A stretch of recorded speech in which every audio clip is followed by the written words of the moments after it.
back to SHDBtv. We are now in our episode segment where we are Ask Candice.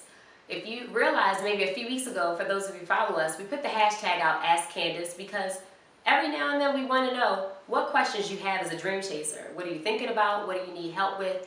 Maybe we can do that for you. And so this is that segment for it. Usually we try to take questions from different persons that write into us, and hopefully we will be able to get to each and every one of you that have written into us.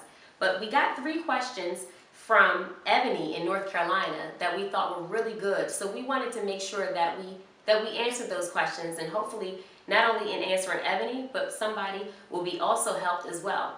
Now her first question for Ask Candice was, it's difficult for me sometimes having 3 kids to get out to network events and different functions. It's hard to make effective connections with people, and sometimes it seems that connecting with those people is even more difficult because they already have their own network. What should I do? Ebony, trust me, it's very hard, I'm sure, having children and trying to maintain your family life as well as going after your dreams, especially when it comes to networking events. Now, the day and age that we live in, which is awesome, is that you can start going online. Maybe you don't physically get to go to those networking events, but it doesn't prevent you from being able to maybe log in and see if there's some networking events via online. Maybe there's some meetups, maybe there's some groups, some Google chats that you can get involved in. That maybe there are other people, other women like yourselves, I'm sure, that are having the same thing. So the first thing I tell you to do is look into whatever the dream is that you're going after, whatever events that you're trying to attend. Look to see if there are any online that maybe you can take part in. And then first, start from there. The other thing, as far as asking, because people seem like they already have their own networks and so it's hard to become a part, don't focus so much on what people already have, but focus on the things that you can get from them. Even if someone tells you no, you have to understand when it comes to dreams, you're going to hear no often, even when you're chasing them. So don't let that stop you. Don't let that hinder you. Yes, this particular group may say no, that they won't let you in. They already have their network. But for one group that said no, there's somebody else that will say yes. And hey, I'm a big person on, if you can't find it, create it. So if you find that you keep hearing no and no groups are out there, what's stopping you from creating your own? Your next question asked here was, frustration, feeling stagnant, the battle within your mind. These are all emotions that you feel when you're dream chasing. What are some strategies you use to build in those times? That's a very, very good question that I tend to get asked a lot. What do I do when I am moving towards my dreams, but everything else is not moving for me? The first thing is changing your mind frame. You have to understand that as a dream chaser, you've signed up for a race that is not predictable. You do not know if you're going to have stumbling blocks, if you're going to have roads ahead that won't lead to where you're trying to go. So you have to change your mind frame.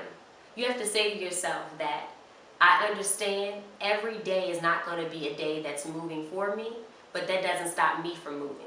So the point that I'm trying to make is, even if, let's say you reached out to a company, you wrote them an email trying to get some information or resources from them. Maybe they didn't write back to you.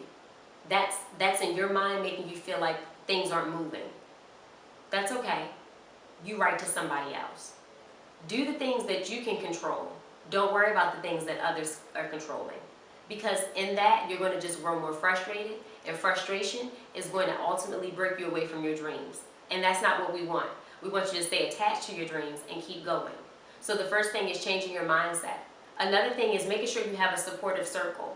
Sometimes when we are not feeling at our best or we're not feeling inspired, we need to have somewhere to go. We need to have people to talk to. Hopefully, SHDBtv and our movement for Soar High Dream Big can be that resource for you where you can come and get information and materials and things of that sort that'll keep you going.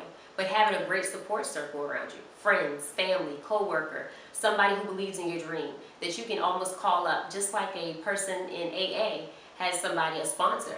You need to have a dream sponsor, somebody that you can go to and say, hey, today I'm not feeling it. My dreams are not feeling like they're moving. I'm not feeling like I'm going to make it. And that person needs to be your personal cheerleader. That's the second thing. Change your mind, get a supportive circle, And last but not least, do what it is that you can do, even if it's the smallest thing. Sometimes we feel like we have to chip away at the big pieces of our dream in order to see it moving. But guess what? Rome wasn't built in a day. So you take every chip as a mark towards the goal, towards that finish line. The smallest things will turn around and be the largest thing. Even if you're taking small steps, you'll look back and see, oh my gosh, I've come so far. So I say keep going, even in those moments. And our last question here is, how do you handle rejection or standoffish ways from people dealing with contracts or interactions that may go bad or don't work out? So this is what I have to say to that, Ebony. In my experience, you don't always want everybody to say yes to you. Reason being, some people that say no may be blessings in disguise. Believe it or not, you may wind up being saved from something that you didn't even know. Every contract, every interaction, and every deal is not always good for you, even though we might think it is. You never know why you had to get rejected. Now, just because you were rejected that time doesn't mean that you won't be accepted the next. And even if you are rejected again, don't take it as just a loss, but take it as a win. So every time you reject, accept something out of that situation and learn from it. Believe it or not, some people won't mean you as well as you would like for them to. And unfortunately, that's how business can be. It's finicky, but that doesn't mean that you stop believing or stop going after what it is that you want to do. So just because that contract didn't work out, then you work that much harder to make sure that the next one does. And if that one doesn't work out, then you continue to keep going. You get it? The point is, don't stop. And don't look at the don'ts of it. Look at the do's. What do you learn from this? What do you have to gain from that? That's what I would say to you. And that's this week's episode of SHDBtv. I'm your host, Candice Denise. As always, email us at shdbmovement@gmail.com. Follow us on Twitter and Instagram, and like us on Facebook. But don't forget, subscribe to our channel too. Until next time, remember, we here believe that inspiration makes the world go round, and we're just doing our part to make sure that it spins on its axis. Until next time.